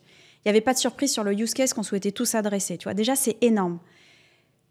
Parce que beaucoup, en fait, des deals, tu verras... Je pense qu'il faudrait faire des statistiques, et je ne les ai pas, mais j'imagine... Il y a un peu plus de 90% des acquisitions qui sont des gros fails, quoi. Tu vois, qui sont des gros échecs. Pourquoi ? Parce qu'en fait, il y a une incompréhension, parce que finalement, le deal était trop alambiqué, ce qui fait qu'en fait, tu as des founders qui sont exempts. Ce qui est assez ouf, hein. C'est vrai, quand on demande aux gens, est-ce que tu peux me citer, du coup, une acquisition qui s'est bien passée. Non, mais très peu. Moi, pour le coup, je peux te dire que la nôtre, j'en suis j'en suis fière parce que je me suis éclatée, parce que j'étais heureuse, parce que j'étais satisfaite, parce que ça a changé ma vie très clairement, mais que ça a changé la vie de plein d'autres personnes autour de moi. Est-ce que toutes tes équipes vont aussi également aux US? Non, mais attends, ils ont repris tout le monde. Multiplie par 2, 3. Ils ont repris tout le monde. Ils ont fait x2 sur les salaires. Ceux qui étaient au fin fond du Kansas, enfin de Missouri, pardon, mais à Kansas City, parce que j'avais une équipe là-bas, ils découvrent toute la vie, ils découvrent la life, tu vois, à San Francisco. C'est très cool quand ça c'est génial. Ouais. C'est génial. T'adhères ou pas aux idées politiques, c'est encore un autre sujet. Mais tu as la gas station gastronomie, tu vois, où tu vas manger des ribs dans des stations-service, mais qui sont les meilleurs de la planète Terre. Ouais. Bref. Et tu vois, tous ces gens qui partent à San Francisco, mais tu vois, aujourd'hui, il y en a un, il est un des top marketing chez Figma, il s'éclate. Ouais. Tu vois, tu fais des carrières comme ça derrière.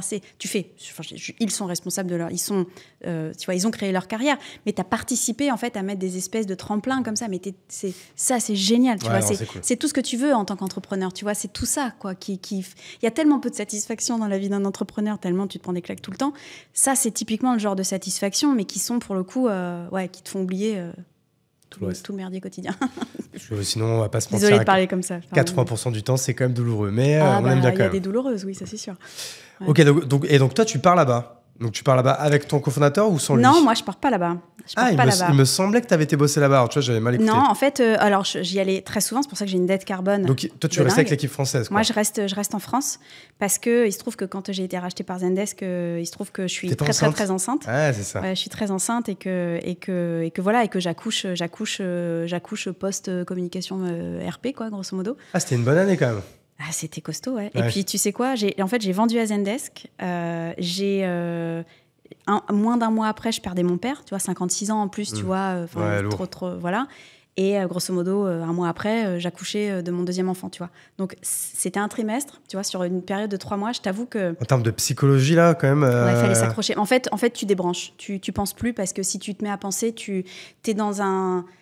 Parce que l'acquisition change ta vie. Il y a tous tes repères qui changent, grosso modo, parce que tous les possibles sont possibles, grosso modo. Là, c'est que là, tu parles de repères. C'est que du coup, là, tu as 3 énormes événements qui changent 80% de tes repères, quoi. Complètement. Donc, toutes les cartes sont rebattues dans l'espace de 3 mois, grosso modo, mais costaud. Mais t'as pas fait genre une sorte de petite dépression après je pense que ça doit monter tellement haut en termes d'émotions, d'hormones et tout le truc en fait, je reconnais avoir été complètement presque amorphe. Enfin, tu vois, plus de en fait, je ne ressentais plus rien. Okay. Et donc, je me dis, est-ce que inconsciemment, tu as choisi de débrancher pour attendre que ça passe, parce que le temps est notre meilleur allié, quoi qu'il se passe.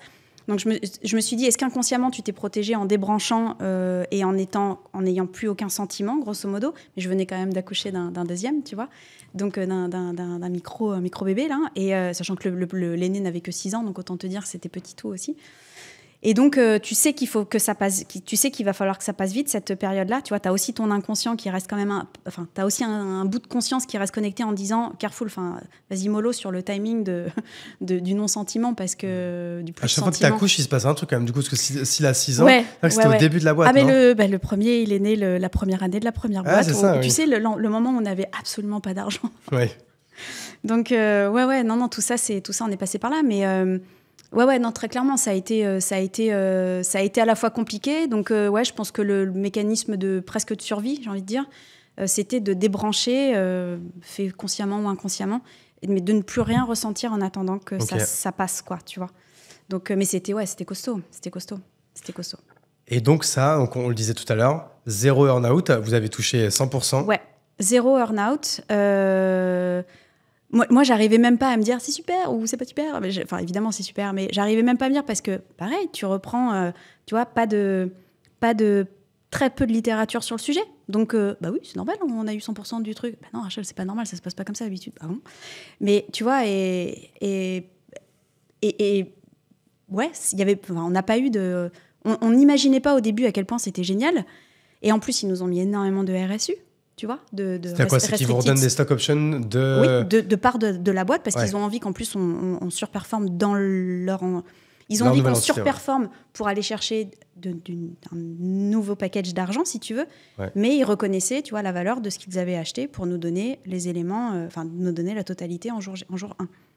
Et donc là, du coup, nouvelle partie de ta vie. Tu restes, je crois que tu l'as dit, 4 ans, 5 ans 4 ans ? Je suis restée un peu plus de 4 ans, 5 ans, ouais. Et plus de 4 ans et demi, quelque chose comme ça. Et je me suis éclatée de voir la machine. Ouais. Et franchement, tu sais, de la même manière que je m'étais bizarrement éclatée dans la grande distribution parce que quelle exécution, quoi, tu vois, quelle coordination, Chez Zendesk, je me suis éclatée de voir la machine américaine dans sa splendeur. La machine tech américaine magique, quoi. Où vraiment, tu as toutes les personnes qui viennent bosser, même le mec qui est en bas à l'ascenseur, là, tu vois, dans leur espèce de grand building, tous sont dans un état d'esprit de le monde est à moi. Ouais. Tous les possibles sont possibles. Et donc là, tu fais quoi, tu restes t'es toujours à Montpellier à ce moment-là? Je suis toujours à Montpellier, je fais les allers-retours, ouais. Et tu fais des allers-retours, tu fais donc Montpellier-Paris, Paris-SF. Exactement. Donc là, oui, tu as pris pas mal d'avions là pendant 4 ans. J'ai une dette. Déjà, moi, je suis une enfant du parapétrolier, tu vois. Donc, mon père travaillait dans le tout ce qui était industrie parapétrolière à l'étranger. Et moi, ça m'a nourri, hein, très clairement, tu vois. Donc ouais, non, moi, j'ai une dette carbone plus. Et donc là tu aurais pu y rester indéfiniment. Qu'est-ce qui a fait qu'à un moment donné, tu as dit, bon, vas-y, stop, c'est quoi? C'est que d'un coup, là, vous avez l'idée de sweep et tu dis, vas-y, c'est le it's time, quoi, ou comment ça se passe? C'est déjà comment dire, le fait de dire, il faut que ce soit bien ce qu'ils ont acheté, tu vois. Tout le monde était satisfait du deal. Ben, tu vois, la base, c'est que tu tiennes tes promesses de ce qu'ils ont acheté, en fait, donc en termes de valeur. Donc, tu dis job is done, en fait. Et en fait, il y a un moment donné, je commence à me dire job is done. Il y a un moment donné, tu dis, voilà, toutes les équipes, ça y est, c'est bon, elles sont tellement déjà dans la culture. Bon, c'était pas compliqué d'être dans la culture Zendesk, tellement c'était chouette. Ouais. Mais tu vois, tu dis, allez, c'est trop bien, quoi. Tu vois, c'est trop bien. Moi, j'ai jamais eu de regret de quoi que ce soit, dire, oh là là, nostalgique de la première boîte. Rien du tout. Attends, on était tellement gâtés chez Zendesk, mais j'aurais aimé avoir ce standing-là dans ma première boîte, tu vois. Donc, ouais, il y a un moment donné, tu dis... Puis surtout, il y a un moment donné, tu vois que ton deuxième enfant que tu as eu dans des conditions un peu pas simples, il grandit et tu dis, il y a un moment donné, il va falloir connecter avec... va falloir s'occuper sérieusement, en fait, juste de se connecter... ouais, bien sûr, ouais. Avec la personne, quoi. Voilà, tu vois, tu te dis... Ça avait l'air d'aller très bien, mais tu te dis, bon, c'est quand même pas normal de passer à trop peu de temps, quoi. Ouais, non, je comprends. Et donc, attends, juste pour finir... J'ai pris une année off, j'ai pris une année presque sabbatique, presque, parce que l'idée de sweep est vite arrivée. Mais ouais, j'ai pris quand même une année. Bon, alors une année où j'ai fait pas mal de trucs, hein, dont... Ça, tu le recommandes, ça, aux gens qui vendent leur boîte et qui la vendent bien, de quand même de prendre à un moment donné... Après, du coup, peut-être la période de earn-out ou quoi, de prendre cette année ou 6 mois off pour vraiment faire un vrai cut. Je pense que tout le monde n'a pas de toute façon tout de suite une idée de remonter un business. Tout le monde n'en a pas l'énergie. Donc, en fait, il faut s'écouter, quoi. Il faut s'écouter, prendre une pause. Si financièrement, tu peux te permettre de faire cette pause, faut le faire, très clairement, tu vois. Ne serait-ce que pour laisser repousser un peu sur un terrain qui est un peu plus en jachère, tu vois. Laisser repousser, tu vois, de nouvelles idées. Après, moi, c'est vrai que quand, tu vois, tu changes ta vie matérielle, ça veut dire que tu peux consommer des choses, quoi. Tu vois, tu peux acheter une maison, une grande maison. Et du coup, Segor. Ouais, exactement. Mais c'est vrai que tu te dis, moi j'avais zéro conscience de, tu te mets à voyager pour un peu plus de, d'un point de vue, à titre personnel, tu vois. N'empêche que moi, quand j'ai commencé à me dire, au fait, c'est quoi les sujets de carbone là, dont tout le monde parle, là, les COP, les trucs, là, tu vois, t'as plus de temps. Et j'ai vraiment percuté, en fait, sur ce que j'émettais, tu vois. Donc c'est un vrai cas de conscience, c'est-à-dire que... Non, parce que, tu vois, on aurait pu croire, moi, je pensais, tu as vu encore une fois, non, mais moi, vu ton profil, moi, je pensais que tu étais déjà une écolo convertie depuis longtemps ou quoi, tu vois. Pas du tout. Ok, pas du tout. Pas du tout, et je le dis de manière hyper ouverte et transparente. Après, il faut savoir s'entourer des sachants. Il faut savoir s'entourer des gens qui sont, pour le coup, dans ce milieu-là depuis des années, qui ont des opinions fortes, qui sont science-based, quoi, qui sont scientifiquement... qui sont pas juste des idéalistes ou qui sont pas juste des pros quelque chose, pro-cause... non, c'est... Qu'est-ce que la science demande et comment est-ce qu'on met ça dans un produit ? En fait, et l'idée, elle est venue... Enfin, l'idée... Il y en avait d'autres. Enfin, tout le monde a tout. Enfin, c'est pas une idée révolutionnaire en soi, tu vois, mais le côté, t'appelles les moi, je savais parler qu'à des entreprises, grosso modo, B2C, j'ai jamais fait, puis je trouve ça tellement compliqué. T'appelles les entreprises, tu dis, mais en fait, vous faites quoi ? T'appelles Zendesk, vous faites quoi sur ces sujets-là ? T'as tout le monde qui voyage dans tous les sens tout le temps. Ou on relève à peine 2-3 compteurs de temps en temps, ok. Mais t'as les écrans avant de partir. Et ouais, c'est ça. Et t'as les entreprises qui te disent, en fait, on sait qu'on a un sujet et qu'on va avoir un gros sujet dans le temps parce que si on ne sait pas mieux sourcer, si on ne sait pas mieux créer, tu vois, packager ou quoi, mais on ne sait pas par où commencer, on ne sait pas. On ne sait pas quel est notre impact, on ne sait même pas comment ça doit être mesuré, ce truc-là. Et en fait, il y en a certes, tu vois, je prends le téléphone comme ça, puis il y en a plusieurs qui me disent pourquoi tu fais pas ce que tu faisais pour nous, parce que c'était d'anciens clients, ils me disent pourquoi tu fais pas ce que tu faisais en BI, mais en fait sur ces sujets extra-fi, quoi. Parce qu'on y verrait peut-être plus clair, en fait. Et ça nous permettrait de prendre de bonnes décisions sur ce qu'on doit faire, arrêter, continuer, mieux sourcer. Tu vois, comment est-ce que tu fais tout à un seul et même endroit, comme ce qu'on faisait pour la BI moderne. Et la BI moderne, c'était connecter toutes les sources de données nouvellement digitales qui arrivaient, tu vois, les Snowflake, les machins, les trucs.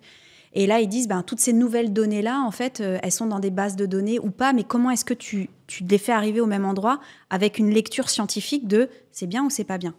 En fait, on a commencé par le carbone parce que le carbone est quand même le plus compliqué à adresser sur l'ESG, j'entends. Et du coup, tu sais quoi, tu donnes une note et tu le calcules, en fait, l'impact carbone de la boîte. Tu dis, eux, ils peuvent dire, mon impact carbone, c'est X, mais comment ils savent si c'est bien, pas bien, moyen, à améliorer? Est-ce qu'il y a des précos après, des recours qui sont donnés? De toute façon, il y a un état. À un moment donné, t'es bien ou t'es pas bien. Alors peut-être versus la compétition, peut-être versus des tailles de boîtes identiques à toi dans ton même pays, sur ta géo, qui ont le même type d'activité. Peut-être que tu peux te comparer, tu vois, à taille de boîte vraiment égale, etc. Et de dire, waouh, je suis vachement moins bien ou je suis vachement mieux que la boîte d'à côté.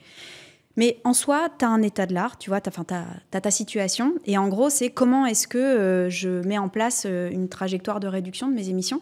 Et donc, comment est-ce que régulièrement, en fait, tu vois, ce que les boîtes faisaient peut-être une fois tous les 2 ans, c'est-à-dire, j'en suis où de mon statut, tu vois, d'émission, une fois tous les 2 ans, ok, cool, j'ai l'info, je la file à quelqu'un qui la lira ou pas.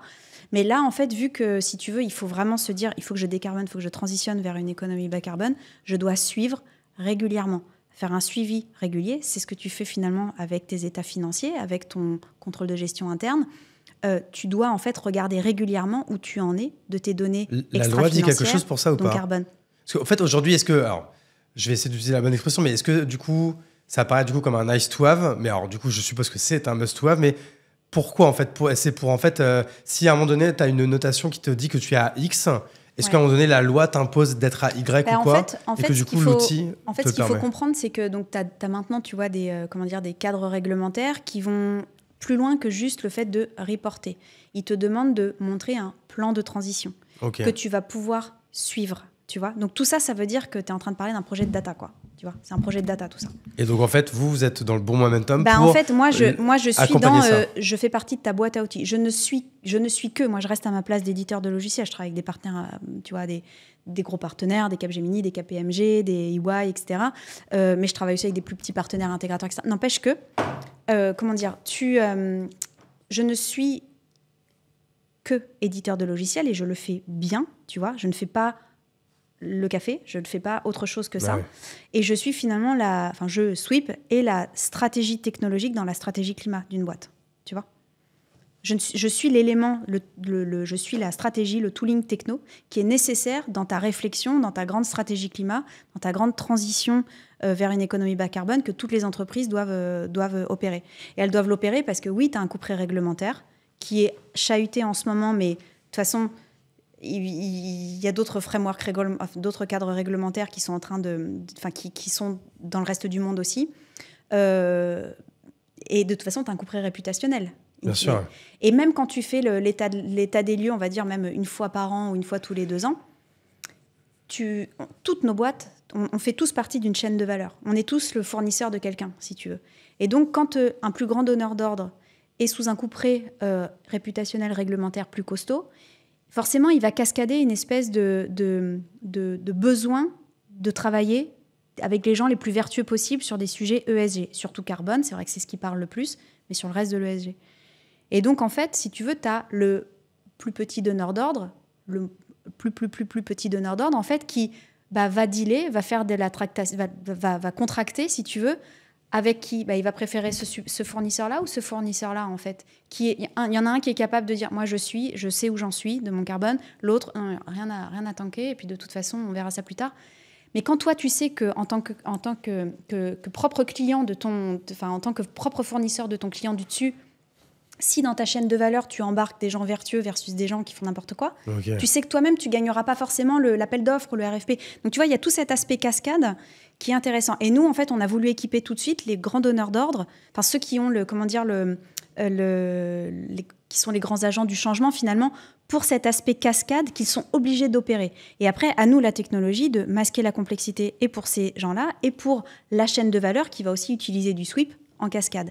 Et c'est là que c'est pas facile parce que ça reste des projets de data et des projets en volumétrie de data qui sont encore plus costauds que de la BI traditionnelle parce que tu dois sortir des systèmes d'information de l'entreprise, du grand donneur d'ordre, parce qu'il doit aller chercher, il doit aller rapatrier de l'information des systèmes d'info des gens du dessous. Tu vois ? Et aujourd'hui, Sweep, à partir de quelle taille, en fait, un client vous intéresse? Alors, tu vois, quand on a démarré Sweep, on s'est dit non, mais on prend pas en dessous de telle taille. Et en fait, on s'est rendu compte que la maturité des boîtes est très différente. Tu peux avoir parfois deux mêmes boîtes d'une très grande taille, une maturité complètement différente, où tu sais qu'il y en a un qui n'est pas du tout encore prêt et qu'il va falloir se lever avant de correctement faire comprendre les choses. Et du coup, ça va être un deal où tu vas peiner, quoi, tu vois, parce que même en termes de marge, en termes de tout ça, en termes de temps, tout simplement. Et puis, donc en fait, on s'est rendu compte qu'on adressait surtout avant tout une maturité. Alors souvent, la maturité, les ressources, le budget est plus dans une entreprise plutôt market, plutôt grande entreprise, tu vois. Mais on a vu aussi des plus petits, des tailles d'entreprises, plus des ETI, des tailles de PME, en fait, moins importantes, mais qui nous avaient certainement pas attendu pour démarrer, en fait, le sujet. Quelle taille, grosso modo, genre 4-5 millions de chiffre d'affaires ou beaucoup plus? Non, quand même beaucoup plus, mais quand même beaucoup plus, ouais. Mais il y a de plus en plus de boîtes de 4-5 millions de chiffre d'affaires aussi qui commencent à toquer à la porte en disant vous avez quoi, en fait, en starter pack, tu vois, pour. Parce que c'est ça ma question, en fait, c'est que techniquement, comment ça marche Sweep? En fait, donc, je comprends bien que vous êtes je vais peut-être pas utiliser les bons mots, mais grosso modo, vous allez vous bridger, en fait, alors je sais pas en API ou autre, avec du coup plein de ressources. Du coup, à quelles ressources vous bridgez, quoi, en fait, grosso modo, pour aller chercher ces infos-là? Est-ce que c'est avec les CRM? Est-ce que c'est avec les banques? Ou avec les... Non, pas du tout avec les comptes en banque? Non, on fait pas les comptes en banque parce qu'on on essaie de ne pas faire du monétaire. C'est-à-dire, j'allais dire, tu peux pas voir, là, j'ai payé on t'a payé une flotte de billets de train, de billets d'avion pour tes équipes qui ont été, je prends souvent l'exemple de, c'est comme si tu me disais, non mais regarde, je suis allée au Monop là hier soir, j'avais dans mon panier en fait pour 50 € de grocery food, enfin tu vois, d'alimentaire. Donc du coup, c'est à peu près combien en carbone? Donc si tu le fais en méthodologie monétaire, on va dire, tu vas avoir un équivalent un peu grosso modo. C'est X vois. Par euro, quoi. Ouais. Sauf que en fait, dans tes paniers, tu as deux paniers en fait de 50 € chacun. Tu en as un qui est rempli de légumes pour 50 € et l'autre qui est rempli de viande pour 50 €. Ouais. L'impact carbone n'est absolument pas le même, quoi. Non, tu vois, donc si tu veux, on a essayé de se dire, on est plutôt bon sur la partie data précise, granulaire.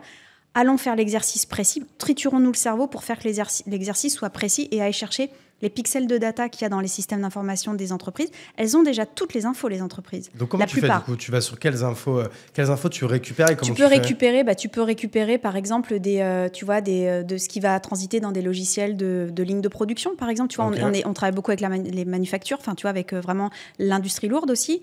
On travaille avec le mining, tu vois, enfin, l'extraction minière aussi, tu vois, qui ont besoin... C'est là qu'on comprend pourquoi vous avez pris 100 millions d'euros quand même, parce que c'est vrai que ça doit être hyper lourd là en termes de tech, ce que vous êtes. Ah non, mais d'un point de vue tech, on est vraiment costaud, quoi. Ouais, tu vois, on est sur des gestions de. Puis en plus, j'ai vraiment des millions et des millions de lignes là, ça va dire. Non, mais ça va même beaucoup, en milliards, beaucoup plus loin. Alors en milliards, en fait. Les entreprises, c'est marrant parce que je me revois au début de la BI où en fait les boîtes se disent non mais il faut absolument que j'aille chercher toutes mes datas. Et alors qu'en fait elles n'ont pas besoin de tout lire absolument, tu vois. Donc mais on a certains projets qui sont à plus de 500, 1 milliard de lignes. Ouais, c'est ouf. Tu vois. Donc derrière, oui, tu vois, pour une structure qui n'a que 4 ans sur le papier, ça veut dire que ça cravache fort, tu vois, côté engineering, quoi. Vous parlez avec l'État, avec le domaine public ou pas du tout? Ouais, on a comme client la Banque de France, par exemple. Ok, qu'on embrasse du coup. Qu'on embrasse. Non, alors l'État, est-ce qu'on parle avec eux? L'État, on parle avec eux. On parle avec eux surtout on essaie de parler avec eux sur les sujets réglementaires. Et c'est pas tant l'État, c'est plutôt à l'échelle européenne, tu vois, de dire à quel point la réglementation CRD, etc., pour ne pas la nommer, la réglementation liée en fait, au reporting en fait, obligé, tu vois, sur cet extra-financier, à quel point en fait c'est vertueux, parce que ce qu'on a tendance à oublier, c'est que, et là je l'entendais encore au CESE ce matin, tu vois, ce qu'on a tendance à oublier, c'est que tout le monde se dit « Ah non, mais en tant qu'Européen, en tant que Français, on se reflagelle, etc. On s'impose des trucs. » Non, mais en fait, il y a un cadre extraterritorial qui s'applique aux boîtes américaines, aux boîtes asiatiques. On est tout le temps en train de dire, en tant que boîte française, que ouais, mais la compétition, elle est injuste. Bah ça, typiquement, ça impose à ces boîtes qui veulent continuer de commercer avec l'Europe, d'ouvrir leurs livres de manière harmonisée, quantifiable, comparable avec vous les Français, qui auront peut-être fait vachement mieux qu'eux, et que du coup, une fois qu'on a mis tout ça à plat, vous serez peut-être plus sexy dans un appel d'offres que vos compétiteurs. Ouais. Et tu vois, tu vois, je le dis souvent, mais on nous a imposé le dollar pendant des décennies. C'est quand même plutôt chic, je trouve, que l'Europe impose quelque chose, tu vois, sur ces sujets de durabilité, quoi. Ouais. Et donc, faut tenir, mais là, c'est vrai que en fait, il y a une incompréhension du pourquoi c'est important, pourquoi, en fait, c'est... Je pense que tout le monde continue d'occulter le fait qu'on est sur une planète avec des ressources finies. Il y aura des losers et il y aura des gagnants et des perdants. Moi, la croissance, c'est bien. Tant qu'elle est aux dépens de celui qui fait les trucs, qui fait mal les choses. Pas de problème, tu vois. On dégage celui qui fait mal les choses pour plus qu'il les fasse.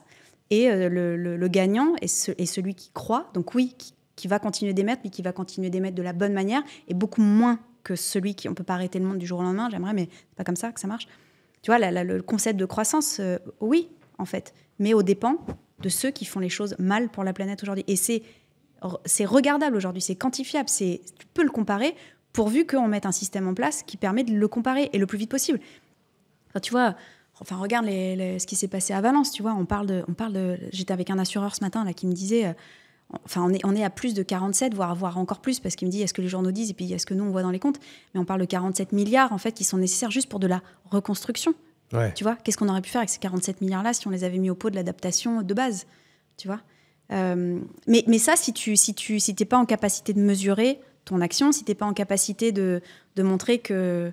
Si t'es pas en capacité de mettre des chiffres en face de ça, tu vois, les boîtes continuent d'aller en fuite en avant, en se disant, non, mais... vous nous empêchez de faire du business. Ben non, mais en fait, ton business, de toute façon, il est fini. Il est sur un terrain de jeu fini en soi. Donc, comment est-ce que tu te démarques, en fait ? Et comment est-ce que c'est toi qui prends la part du gâteau parce que tu auras compris comment aller chercher le mieux possible ces ressources finies-là, finalement. Et de toute façon, on sent que la mission là, que si c'est clair ce que je te raconte, mais... Si, c'est hyper clair. Mais justement, on sent quand même qu'elle est très lourde, parce qu'en plus, il y a un côté... c'est de toute façon amener en fait sa pierre à l'édifice, parce que on peut être hyper cynique et de dire dans tous les cas on pourra jamais tout régler, et surtout pas à l'échelle de une ou deux seules personnes. Mais c'est vrai qu'aujourd'hui quand même vous avez levé 100 millions d'euros, parce que c'est vrai que tout à l'heure on parle ça de manière un peu banale et sans te mettre la pommade ou quoi, mais 100 millions c'est quand même une grosse somme par rapport à la période que l'on vit. Et du coup, par rapport en fait à ce monde des startups, et avec 100 millions d'euros, on peut quand même faire aussi quand même beaucoup de choses. Mais ça veut dire que là, du coup, on est sur une mission qui va être intense, qui va être longue. Toi, comment tu t'étais préparé à ça? Parce qu'en fait, on pourrait être limite, on te passe 100 millions d'euros pour faire ça. Tu pourrais presque dire, oula, mollo les gars, moi je veux pas non plus. Enfin, je veux essayer de changer le monde, mais je veux pas non plus tout repose sur mes épaules. En fait, tu sais, c'est aussi pour ça que je dis qu'il y aura pas de troisième boîte. C'est parce que à chaque fois, je me prends à chaque fois, je crée des boîtes qui sont en fait sur des sujets de transformation, quoi. Et c'est pas simple. C'est lourd à porter, quoi, aussi. Pardon ? Ça doit pas être facile tous les jours, c'est lourd à porter aussi. C'est lourd. Bah, déjà, tu veux pas te planter parce que, pareil, c'est du vrai argent de vrais gens. T'as des vraies personnes aussi dans tes équipes, donc t'as pas envie de faire n'importe quoi, et c'est pas simple de prendre toujours les bonnes décisions. Mais sur des sujets de transfo, tu sais à quel point c'est du temps long. Tu sais à quel point, en fait, il y a un accompagnement des boîtes, maturité, sur des sujets de transition, donc de transformation d'entreprise. Ça se fait pas en 2 ans. Et j'ai vu ça sur ma première boîte, parce que j'étais vraiment au cœur du poulet de la transition, la transformation digitale. Et moi, je vois, et les patterns, en fait, quand je fais quand je regarde, en fait, ce que j'ai lu ce que j'ai vu sur la première boîte, c'est tellement la même chose sur les sujets sur les réflexions qu'il y a dans les boîtes aujourd'hui sur les sujets de transfo vers une économie bas carbone. En gros, tu vois, il y a donc 15 ans maintenant, tu disais aux boîtes, tu te présentais en disant que tu avais un SaaS. Moi, on m'a tellement dit, non, mais les données dans le cloud, mais never. C'est sûr. Bref, n'empêche que, si tu veux, sur la première boîte, je voyais bien à quel point des PDG de boîte disaient, non mais c'est bon, la transfo digitale, on va appeler le mec de l'IT et puis il va nous régler le truc. Non, mais c'est bon, le gars du marketing, il va nous faire... Non plus, tu vois. Tu dois complètement repenser ton modèle, tu dois repenser ton business model, les talents que tu embarques, la manière dont tu vas vendre et acheter. Il y a tout qui change, en fait, quand les boîtes qui ont pris les bons virages de la transfo digitale. Tu vois, je pense à des gens comme ADO, tu vois, les Leroy Merlin. Enfin, tu vois, toutes ces... c'est des tech compagnies, ces gens, aujourd'hui. Tu vois, ils sont devenus des tech compagnies, ces gens, presque. C'est pas que des vendeurs de clous, quoi. Ah, puis loin de là, non. C'est vraiment des tech compagnies, ces gens. C'est un truc de dingue. Et si tu veux, et j'ai vu les écueils dans les boîtes qui se posaient des questions en disant non, mais c'est bon, un tel va nous gérer le truc. Mais non, il faut réagencer la gouvernance. Et le mot gouvernance peut faire un peu peur, mais il faut juste mettre tout le monde autour de la table parce que ça impacte en fait tout le monde, quoi. Comment tu te projettes dans l'avenir, comment est-ce que tu en parles à tes actionnaires, comment est-ce que tu en parles à tes salariés, comment est-ce que tu te restaffes, machin. Ça impacte tout. Et en fait, je vois les mêmes écueils aujourd'hui alors je les vois moins parce que ça va vite quand même, mais tu vois, sur les premières années de Sweep, t'entends des gens, même parfois dans des grandes boîtes, tu vois, te dire « Ah non, mais la transfo bas carbone, la transition, non, on va demander, là, on a une personne au CSR qui va... Enfin, à la RSE, pardon, qui va nous gérer ça. » Bah non. Ben non, parce qu'en fait, oui, elle est sachante, comme le gars de l'IT il y a 15 ans. Mais la personne va proposer des initiatives. Mais la personne, en fait... il faut... C'est une réflexion de transition, de transfo de boîte, tu vois. Et donc tu as tout ça, en fait, qui doit se mettre en marche. Tu as la compréhension, les talents, tu vois, le procurement qui joue le jeu. Tu dois avoir le CFO qui rentre, le directeur financier qui rentre dans la danse. Tu dois avoir toutes les parties prenantes, en fait, de l'entreprise qui comprennent qu'il y a un sujet de survie de l'entreprise parce que tu as un couperet réglementaire, un couperet réputationnel. Qu'est-ce que tu fais de ça? Est-ce que tu vas tête baissée en te disant « mais c'est bon, Trump va solutionner et on va pouvoir continuer tête baissée » Ouais, mais non, en fait, parce que s'il faut, il y a un ayatollah de l'écologie qui revient dans 4 ans et tu auras perdu 4 ans. Et tu seras mort, en fait. Et c'est ce qui s'est passé pour plein de boîtes dans leur transfo digital en disant « non, mais on a le temps. » T'as le temps, en fait. Regarde, en fait, t'es mort, t'es plus là. En fait, là, il y a des exemples, en fait, les logos ne sont plus existants aujourd'hui. Ouais, je comprends. Tu vois. Et donc, et je vois les mêmes patterns, en fait, si tu veux, mais parce que ce sont des sujets de transfo. Et c'est compliqué. Donc, c'est des sujets de temps long. Et à chaque fois, je me dis, il n'y aura pas de troisième boîte parce que je ne veux pas me reprendre un sujet de transfo, tu vois. Parce que et c'est pour ça qu'il faut être bien financé pour du temps long. Et puis après, il faut surtout, c'est pas parce que tu es bien financé que tu peux cash burner comme un fou. Tu t'es donné quoi? Tu t'es donné 10 ans ou même pas? Tu n'as même pas de date de fin? Moi, ou quoi, en fait, je suis en train de construire la plateforme digitale de l'extra-financier, si tu veux. Je suis en train de construire... Alors, ça va peut-être en faire rire ou flipper certains, mais je suis en train de construire le SAP de l'extra-financier, grosso modo, tu vois. Donc, avec toute la logique métier, la logique expertise, avec une ambition de dingue, quoi.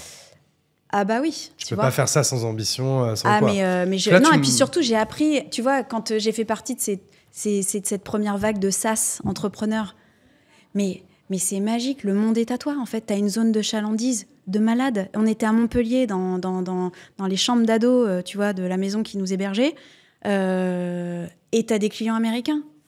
Et tu comprends, en fait, tu n'as même pas 30 balais, tu comprends, en fait, que tu es en train de rapatrier du chiffre d'affaires de l'étranger. Déjà, tu es plutôt fier pour ton pays, quoi, tu vois. Tu pèses un peu dans la balance, s'il te plaît. Ouais. Mais c'est magique, quoi. Tu te dis, mais... Alors, la zone de chalandise va avec la compétition ultra globale aussi, tu vois. Donc, il faut faire avec tout ça. Donc, il faut du financement. Souvent, on dit, ouais, mais vous avez levé beaucoup, ou vos boîtes, elles valent beaucoup. Ouais, mais parce que la zone de chalandise... Enfin, pour parler très, tu vois, la zone de chalandise, elle est énorme, mais elle vient aussi avec la compétition qui va avec, quoi. Non, donc, mais c'est vrai que moi là aujourd'hui, ouais, je suis dans un état d'esprit où je construis un énorme truc, quoi. Justement, en fait, c'est l'excellente transition pour la question qui venait après. Là, tu nous as vraiment donc, parlé un peu du rôle de Sweep et du rôle de ce que vous étiez en train de faire et d'entreprendre. Et toi, du coup, ton rôle, parce que tu es CEO de Sweep, ton rôle de CEO, du coup, qui doit être différent de celui que tu avais avant chez BIM, c'est quoi, grosso modo, aujourd'hui? C'est quoi ton rôle? C'est quoi ta journée type, s'il y en a une? Mais aujourd'hui, c'est quoi tes OKR, quoi, grosso modo, quoi? Personnels qui te sont vraiment affiliés, quoi. En fait, je me rends quand même compte que t'es obligé de rester... Enfin, en tout cas, pour moi, hein, tu vois. T'es obligé d'être dans le très, très, très, très opérationnel. Encore, ok. Tu vois, pendant encore pas mal de temps, parce qu'il faut que il y a tellement de chemins possibles quand tu développes une boîte. Il y a tellement de chemins que t'es obligé de vraiment de comprendre, tu vois, les retours clients. J'adore être avec les clients, j'adore être dans les calls, j'adore être dans les win-loss analysis, j'adore être... Parce que et ça, c'est du temps. Et ça, en fait, bien sûr, je pourrais dire déjà à une AI ou quoi, tu me fais le résumé de ce qui s'est dit dans tel call avec telle équipe.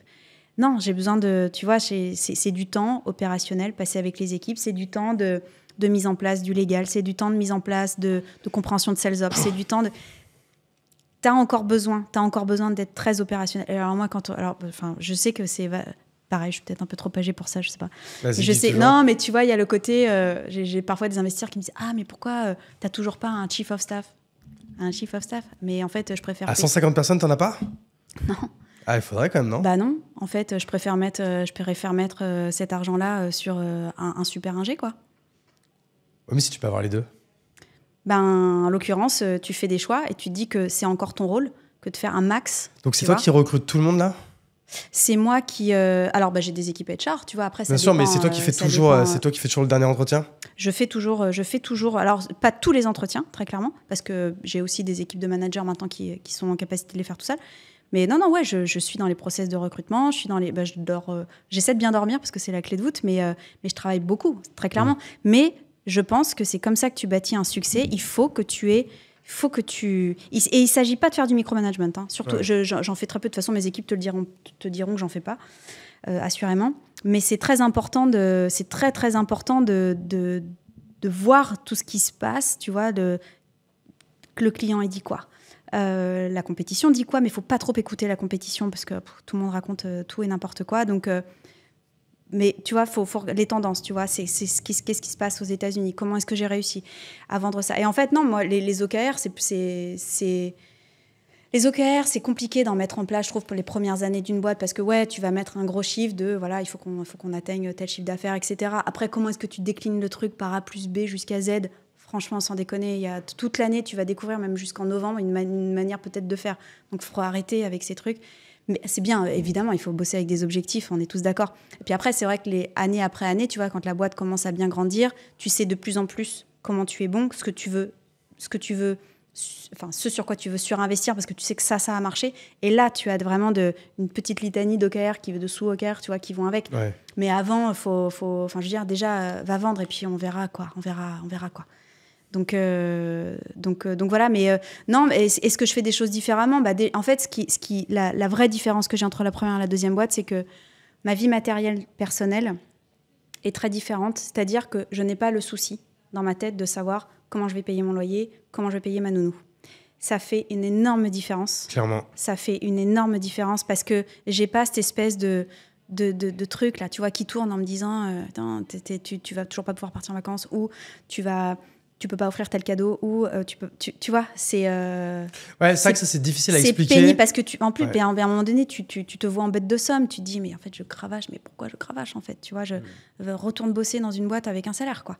Et ça, c'est dur, tu vois. Et en fait, là, j'apprécie le fait que, heureusement, je n'ai pas... Dans tout le stress toutes les boîtes, même quand elles sont successful, tout est stressant, je veux dire. Et là, tout ton cerveau est disponible. Et là, au moins, le cerveau est disponible pour gérer ces sujets-là, quoi. Ok. Et tu vois, on a démarré ce podcast en parlant du coup des vacances.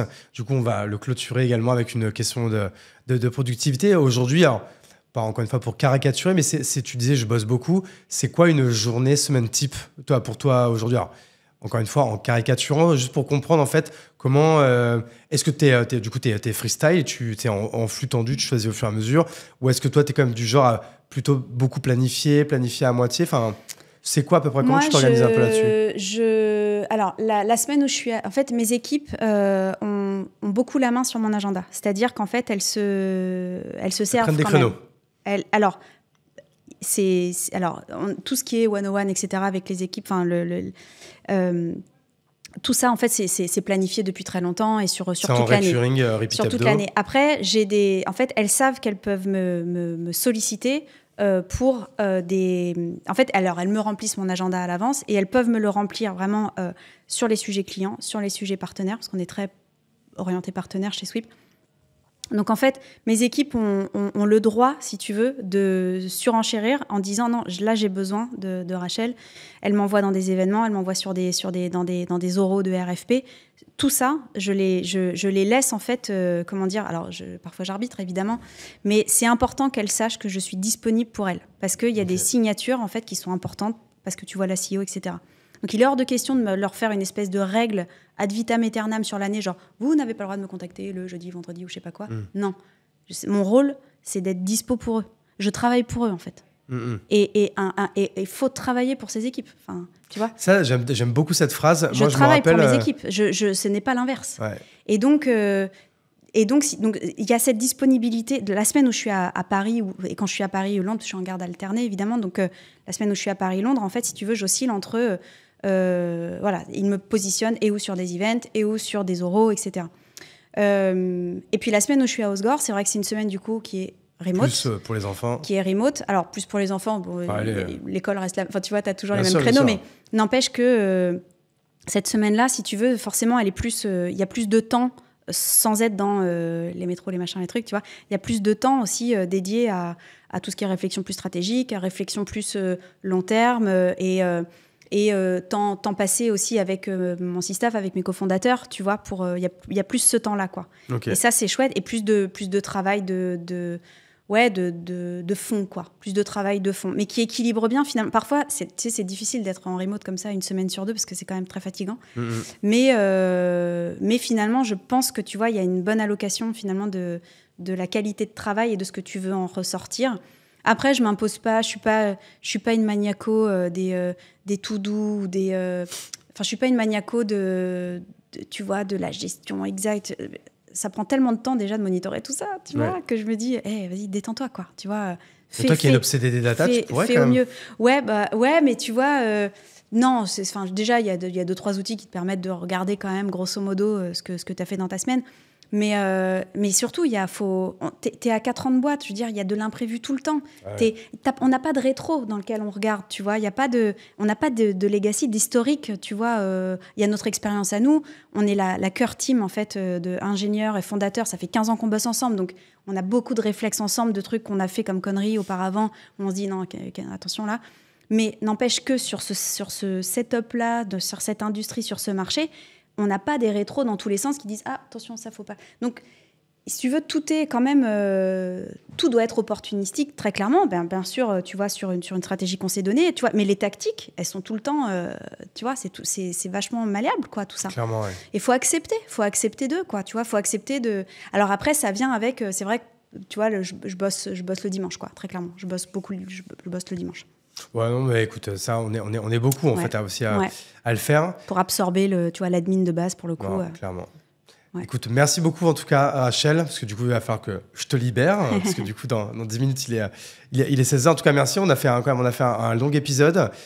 Moi, ça aurait pu durer encore 1 heure ou deux de plus. J'avais encore plein d'autres questions, mais je me disais, bon, il faut quand même qu'on rentre dans le... Tu participes à cette création de littérature, d'audio pour les futurs start-upers, pour la génération du dessus. Voilà. Notre pierre à l'édifice entrepreneurial français. En tout cas, merci d'avoir pris ton temps pour venir nous voir. Je vais faire les petites mentions légales de fin d'épisode. À ceux qui nous écoutent sur YouTube, ils peuvent s'abonner, mettre un like, un commentaire s'ils veulent. C'est cool pour le référencement, mais l'abonnement, c'est quand même le plus important. Si vous nous écoutez en audio, là, le plus important, c'est de mettre 5 étoiles, histoire qu'on se rapproche peu à peu de mon ami Matt Stéphanie, même si on est encore très très loin. Mais on essaye, on se bat pour rester bien régulier. Et voilà, merci à tous. Merci à toi, c'est sympa, c'est chouette. D'être de plus en plus nombreux. Et Merci beaucoup, longue vie aux Rachel. entrepreneurs qui se lancent là. Exactement, on va encore remercier aussi Podspace qui nous a accueillis dans ce très beau setup. J'allais dire merci aux sponsors, mais je ne sais même pas qui va être sponsor de cet épisode, donc tant pis, on les embrasse quand même. Merci à tous, merci Rachel, et à bientôt dans La Chapelle Radio. Bise. On est bien. Let's go, merci beaucoup. Ouais, ça va, t'as du contenu